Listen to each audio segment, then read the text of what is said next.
Honeymoon హర్రర్లో మరో shocking news. భర్త రఘువంశిని సోనం బలిచ్చిందా అంటే అవుననే వార్తలకు ఇటు రఘువంశి ఇంటి నుంచి వాదనలు బలపడుతున్నాయి. చంపడానికి ముందు తాంత్రిక పూజలు చేసిందా అని కూడా అనుమానాలు వ్యక్తం చేస్తున్నారు రఘువంశి కుటుంబ సభ్యులు. కొంతకాలంగా కామాఖ్యాదేవిని సోనం పూజిస్తున్నట్టుగా తెలుస్తోంది. హత్యకు ముందు ఏకాదశి ఉపవాసంలో సోనం ఉన్నట్టుగా చెప్తున్నారు. రఘువంశిని చంపిన తర్వాత భోజనం చేసినట్టుగా తెలుస్తోంది. రక్తం కారేలా రాజా మెడపై పొడిచి సోనం బలిచినట్టుగా తెలుస్తోంది. దీంతో సంచలన అంశాలు వెల్లడించింది రఘువంశి తల్లి. చంపే ముందు సోనం తనతో మాట్లాడిందంటూ రఘువంశి తల్లి చెప్తున్న పరిస్థితి కనబడుతుంది. ప్రధానంగా తమ కుటుంబం మొత్తాన్ని వశీకరణ చేసినట్టుగా ఆమె వెల్లడిస్తోంది. ఇక ఈ నేపథ్యంలో ప్రస్తుతం ఇదే అంశం సంచలనంగా మారుతుంది. రఘువంశ్ హతుడు ఎవరైతే రఘువంశ్ ఉన్నాడో రఘువంశ్ తల్లి ఉమా చెప్తున్న అంశాలను బట్టి సోనం క్షుద్ర పూజలు చేసి ఇక అతన్ని బలి తీసుకున్నట్టుగా కూడా అర్థమవుతుంది. మొత్తం వ్యవహారంలో సోనం అనుమానాస్పద వైఖరే ప్రస్తుతం రఘువంశ్ తల్లి ఈ రకమైనటువంటి సందేహాలు లేవనెత్తేందుకు కారణమవుతున్నట్టుగా కనిపిస్తోంది. మధ్యప్రదేశ్ ఇండోర్లో నివసించిన రాజా రఘువంశ్ హత్య కేసులో మృతుడు తల్లి సంచలనాత్మక ఆరోపణ చేసింది. మృతుడి తల్లి ఉమా రఘువంశి తన కొడుకును హత్య చేయడమే కాకుండా బలిచ్చారని ఆరోపిస్తోంది.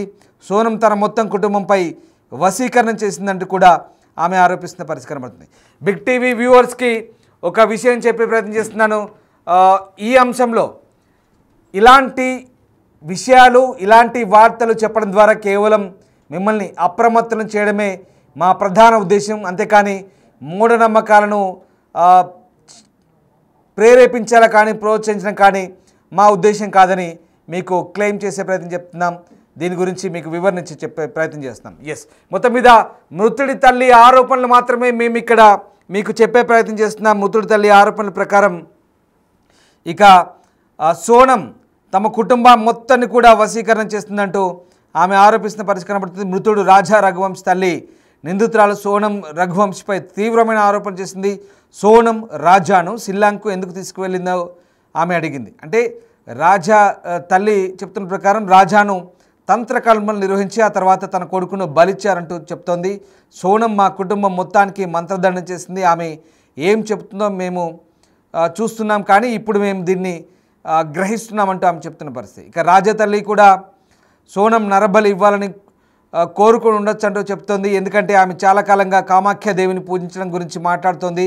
కామాఖ్యాదేవి త్యాగాలకు ప్రసిద్ధి చెందిందని అందరికీ తెలుసంటుంది. ఉమా రఘువంశి అక్కడ మొదట కామాఖ్యాదేవిని పూజించారని, ఆ తర్వాత ఇతరుల పూజలు చేసేవారని, మొత్తం మీద ఇక్కడ దాడి చేసే క్రమంలో రాజా మెడపై దాడి చేసి బలిచ్చినట్టుగా చెప్తున్నారు. అయితే సోనం రాజాను చంపిన రోజు కూడా గ్యారాస్ అని కూడా ఆమె చెప్పింది. అంటే ఈరోజు త్యాగాలకు ప్రత్యేకమైనదిగా కూడా పరిగణించబడుతుండగా చెప్తున్నారు. ఈ హత్యలో 15 మంది పాల్గొనవచ్చంటూ కూడా రాజా తల్లి చెప్తుంది. మరొకసారి మేము వివరించే ప్రయత్నం చేస్తున్నాం. బిగ్ టీవీ ఒకటే చెప్తుంది, ఇలాంటి అంశాలను చెప్పడం ద్వారా కేవలం మిమ్మల్ని అప్రమత్తం చేయడమే బిగ్ టీవీ ప్రధాన ఉద్దేశం. ఇలాంటి క్షుద్ర పూజలు కానీ తంత్రదండాల గురించి కానీ వశీకరణలకు సంబంధించిన అంశాలు మేము మీకు చెప్పడం ద్వారా మిమ్మల్ని అప్రమత్తులను చేయడమే బిగ్ టీవీ ప్రధాన ఉద్దేశంగా చెప్తున్నాం. అంతేకాని మూఢనమ్మకాలను లేదా ఇతరత్ర అపనమ్మకాలను ప్రోత్సహించడం మా ప్రధాన ఉద్దేశం కాదని మేము చెప్పే ప్రయత్నం చేస్తున్నాం. ఇక ఈ అంశంలో తమ కుటుంబం మొత్తాన్ని కూడా టార్గెట్ చేసినట్టుగా ప్రస్తుతం సోనం అత్త అయినటువంటి రఘువంశ్ తల్లి చెప్పే ప్రయత్నం చేస్తుంది. ఇక రాజాకు వితంతు అయిన తర్వాత సులభంగా వేరే వివాహం చేసుకునేందుకు సోనం రాజాను మొదట వివాహం చేసుకుందని ఉమా రఘువంశ్ చెప్తున్నారు. ఆ తర్వాత తన కోరిక తీర్చుకోవడానికి ఆమె తన కొడుకును కామాఖ్యాదేవికి బలిచ్చిందంటుంది. హత్యకు కొద్దిసేపటి ముందు సోనం తనతో మాట్లాడిందని, అందులో తాను ఏకాదశి ఉపవాసం పాటిస్తున్నానని చెప్పినట్టుగా ఉమా రఘువంశ్ చెప్తున్న పరిస్థితి కనబడుతుంది. సో మొత్తం మీద ఇక ఈ నేపథ్యంలోనే ప్రస్తుతం ఈ అంశానికి సంబంధించి చాలా ఆసక్తికర విషయాలైతే వెల్లడించింది. ఇక తాను అప్పుడే ఉపవాసాన్ని వీడేందుకు ప్రయత్నిస్తున్నట్టుగా కూడా చెప్పింది. అంటే తన కొడుకును బలిచిన తర్వాత ఆమె కూడా పూర్తి భోజనం చేసినట్టుగా ఆమె ఈ రకమైన వ్యాఖ్య చేసింది. అంటే అటు ఈ మొత్తం వ్యవహారంలో తన ప్రతిజ్ఞ నెరవేర్చిన తర్వాత తిన్నట్టుగా ఇక్కడ ఊహించుకోవచ్చు అంటే ఆమె చెప్తుంది. అంటే రోజంతా ఏకాదశి ఉపవాసానికి మిగిలిపోయింది, అంటే గ్యారాస్ అనే ఒక సందర్భాన్ని వినియోగించుకున్నట్టుగా ఆమె చాలా క్లియర్గా చెప్తుంది. సో ఆ రకంగా ఇండోర్కు చెందిన రవాణా వ్యాపారవేత్త 28 ఏళ్ల రాజా రఘువంశీ, 25 ఏళ్ల సోనం రఘువంశీ మే 11న వివాహం చేసుకున్న తర్వాత హనీమూన్ కోసం కాశ్మీర్కి వెళ్ళాలనుకున్నారు. కానీ తర్వాత కామాఖ్య ఆలయాన్ని సందర్శించే నెపంతో మేఘాలయ వెళ్లారు. మే 20న ఇద్దరు ఇండోర్ నుంచి బెంగళూరుకు, అక్కడి నుంచి అస్సాంలోని గౌహతి మీదుగా మేఘాలయకు చేరుకున్నారు. 22న షిల్లాంగ్లో మావ్లాఖియాత్ గ్రామంలోని షిప్రా హోమ్ స్టేలో బస చేశారు. తర్వాత 23 నాడు అక్కడి నుంచి స్కూటీని అద్దెకు తీసుకొని ట్రిప్కి వెళ్ళారు. దీని తర్వాత రాజా సోనంలకు ఇండోర్లో నివసిస్తున్న 2 కుటుంబాలతో ఇక్కడ పూర్తిగా సంబంధాలు తెగిపోయి ఎలాంటి కమ్యూనికేషన్ లేదు. ఇక్కడ జూన్ 2న వి సాడోంగ్ జలపాతం సమీపంలో రాజా మృతదేహాన్ని వెలికితీశారు. పోస్ట్ మార్టం నివేదికలో హత్యకు గురైనట్టుగా హత్యకు ఉపయోగించిన ఆయుధం నేరస్థలం నుంచి కొంత దూరంలో లభించింది. దీనికి ముందు వారిద్దరు రైడ్కి వెళ్ళడానికి అద్దె తీసుకున్న స్కూటీ కూడా కనుగొన్నారు. ఆ సమయంలో సోనం ధరించిన జాకెట్ కూడా కనుగొనబడింది.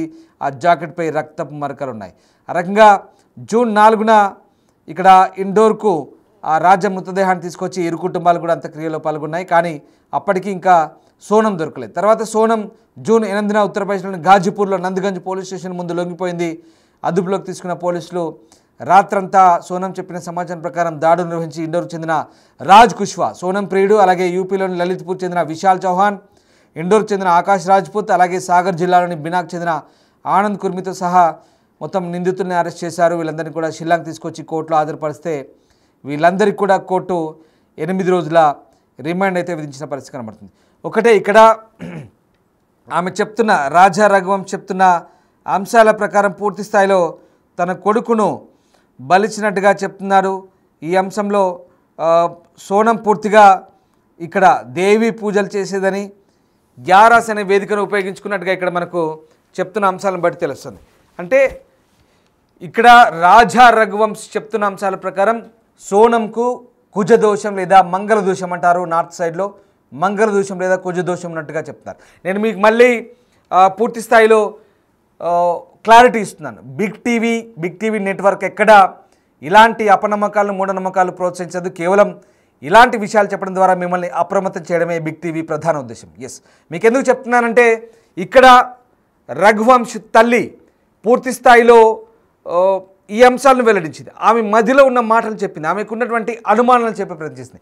గ్యారాస్ అనే వేడుకను ఆ సందర్భాన్ని ఉపయోగించడం ద్వారా, ఏకాదశి ఉపవాసం ఉండడం ద్వారా ఇలాంటి తనపై ఉన్నటువంటి ఏదైతే కుజదోషం ఉందో దాన్ని తొలగించుకునే ప్రయత్నం చేసిందంటూ ఆరోపిస్తున్న పరిస్థితి. సాధారణంగా ఇలాంటి దోషాలున్నప్పుడు పెళ్లికి ముందు ఏదో అరటి చెట్టునో లేక అంటే అమ్మాయికి కుజదోషం ఉంటే కనుక అరటి చెట్టుకో దేనికో పూజ చేసి ఆ చెట్టును నరికేసి తర్వాత ఇంకో పెళ్లి చేసుకుంటారు. ఇక్కడ ఆ రూపంలో తన కొడుకుని నరికేసి నరబలి తీసుకుని చెప్తున్నారు. కేవలం తన కొడుకు నరబలే కాదు, తమ మొత్తం కుటుంబాన్ని వశీకరణ చేసిందని చెప్తున్నారు.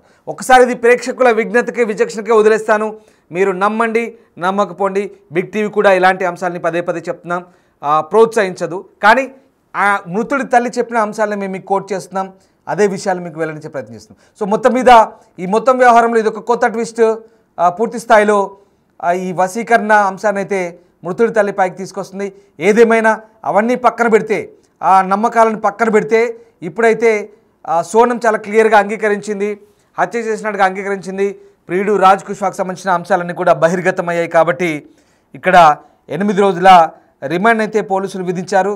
పూర్తిగా సీన్ రీకన్స్ట్రక్ట్ చేశారు. ఇంకా అనేక అంశాలు వెల్లడయ్యే అవకాశం ఉంది.